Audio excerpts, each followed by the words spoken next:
भारत के लिए रशिया और अमेरिका के संबंध अच्छा होना बहुत जरूरी है। क्यों?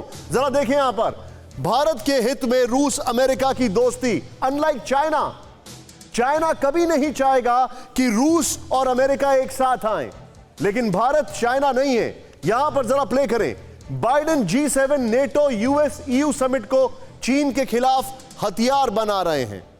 यह आपको पता है, होल्ड करें। बाइडेन G7 नेटो EU और यूएस समिट को चीन के खिलाफ हथियार बना रहे हैं। नेक्स्ट चेंज करें इसको, बाइडेन चीन के खिलाफ दुनिया को एकजुट करने की रणनीति पर आगे बढ़ रहे हैं। नेक्स्ट चेंज करें, चीन का मददगार बना हुआ है रूस, यह भारत के लिए चिंता का विषय है। चीन को एक तरीके से कवर कर रहा है रूस, यह चिंता का विषय है। नेक्स्ट चेंज करें, भारत के लिए जरूरी है कि चीन के खिलाफ अमेरिका की दुनिया को एकजुट करने की कोशिश में रूस भी साथ दे। नंबर 1 इज चाइना, पहला भारत के लिए ऑब्जेक्टिव है चाइना, मतलब यह हमारा आकलन है। नेक्स्ट चेंज करें इसको, यहां पर भारत जल्दी, जैसा मनीष ने आपको बताया, भारत जल्द ही रूस से S-400 air defence missile system लेने जा रहा है। नेक्स्ट चेंज करें, चीन और तुर्की के ऊपर अमेरिका ने रूस से S-400 एयर डिफेंस सिस्टम खरीदने पर बैन लगाया हुआ है, सैंक्शन लगा रखे हैं। नेक्स्ट चेंज करें, अमेरिका और रूस के नजदीक आने से भारत को उम्मीद है कि S-400 खरीदने पर यूएस बैन नहीं लगाएगा। होल्ड करें, गौर करने वाली बात यह है कि डोनाल्ड ट्रंप ने सबके विरोध में जाकर टर्की को अलाउ कर दिया था S-400 खरीदने के लिए, लेकिन अगली खेप के लिए वहां पर रेड सिग्नल लगा हुआ है।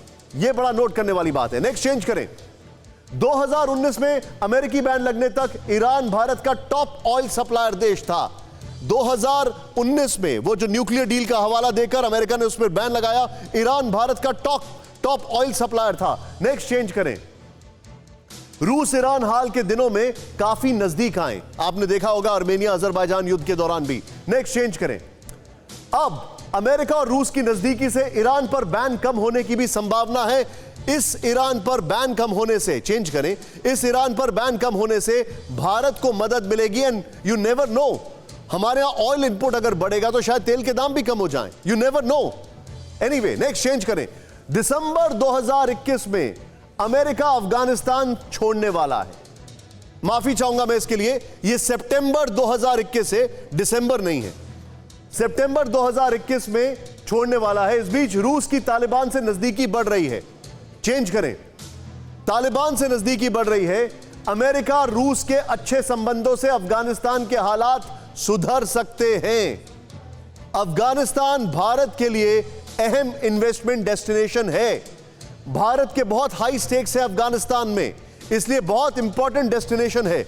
मैं चाहूंगा ये 4-5 इश्यूज जो है, सिर्फ इस ग्राफिक्स के साथ आए। आप सितंबर से लेकर दिसंबर तक वो इवैक्यूएशन होगा, ये कहा जा रहा है। सितंबर से दिसंबर, तो आप उसको सितंबर भी मांग सकते हैं, दिसंबर भी। मैं सीधे चलूंगा अनिल त्रिगुनाथ सर के पास। सर, ये एक एनालिसिस हमारी रिसर्च टीम ने किया है, इसके अलावा कोई और पॉइंटर्स हैं जो आपको लगता है ऐड करने की जरूरत है, जो भारत के लिए इंपॉर्टेंट है अमेरिका और रशिया रिलेशंस में? देखिए, ये आपका जो पॉइंट्स हैं वो एग्जैक्टली मेन पॉइंट्स तो यही हैं जो आपने बताए हैं, लेकिन ये किस तरह प्ले आउट होगा ये एक सबसे इंपॉर्टेंट चीज़ है। ये जो मीटिंग थी ये इम्पॉर्टेंट सिर्फ भारत के लिए नहीं थी, ये सारी दुनिया के लिए बहुत इम्पॉर्टेंट मीटिंग थी दोनों के बीच में। और मेरा मानना ये है कि अगर रूस और अमेरिका किसी तरह एक मॉडस विवेंडी बना लेते हैं, दोस्ती ना भी हो भले ही, तो दुनिया के काफ़ी हॉटस्पॉट्स में और काफ़ी जगह जहां छोटी मोटी प्रॉब्लम्स होती हैं उनको वो ऐसे ही कंट्रोल कर सकते हैं। तो ये जो मीटिंग थी ये दो स्ट्रेटजिस्ट के बीच में थी, दो प्रोफेशनल एक्सपर्ट्स के बीच में थी, दोनों पुतिन और बाइडेन। अगर मैं पुतिन साहब से कई बार मिला हूँ, और बाइडेन की आपको पता ही है सालों से उनकी फॉरेन पॉलिसी में बड़ी एक्सपर्टीज़ है। तो चाहे दुनिया पहले कुछ भी कहती रही हो या किस तरह से भी 2017 में वहाँ से जो अमेरिकन पार्लियामेंट और कांग्रेस ने वो एनिमी स्टेट घोषित कर दिया था रशिया को, तो अब आपने इस मीटिंग में ये देखा कि दोनों ने बड़ी सिविलिटी के साथ में एक तरह से स्टेबिलिटी और प्रेडिक्टेबिलिटी रिलेशंस के बारे में और हर चीज़ टेबल के ऊपर रख के ये बात की कि किसी तरह से एक बात आगे बढ़े। और अब उनके डिप्लोमेट्स लाइक एम्बेसडर्स एक्सचेंज हो जाएंगे, उनके एक स्ट्रेटेजिक डायलॉग बनेगा जो स्टेबिलिटी डायलॉग है, जिसमें वो सारे इश्यूज कवर करेंगे। तो उसमें डेफिनेटली भारत की सबसे बड़ी समस्या क्या है कि भारत को अपनी स्ट्रेटेजिक ऑटोनॉमी को एक्सरसाइज करने में प्रॉब्लम आती है। जब भी ये झगड़ा अमेरिका और रूस के बीच में होता है तो अमेरिका काटसा जो सैंक्शन जिसको बोलते हैं वो लगाता है अगर आप कुछ भी चीज़ अमेरिका रशिया से खरीदें। लेकिन अमेरिका ये भी जानता है कि भारत उसके लिए इंडो पैसिफिक में सबसे महत्वपूर्ण देश है और पार्टनर है, और इसीलिए वो कंप्रहेंसिव ग्लोबल स्ट्रेटेजिक पार्टनर बोलते हैं इंडिया को। दूसरी तरफ आप अगर रशिया की तरफ देखें तो रशिया 20 साल से पुतिन जब से 2000 में आए हैं, उस वक्त मैं रशिया में ही पोस्टेड था, तो तब से लेकर के और आज तक एक स्पेशल प्रिविलेज्ड स्ट्रेटेजिक पार्टनर है।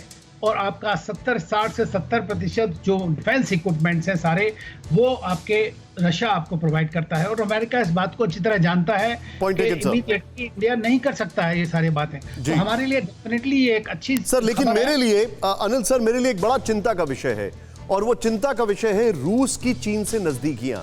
फिक्र आपकी, सोमवार से शुक्रवार रात 9 बजे सिर्फ TV9 भारतवर्ष पर।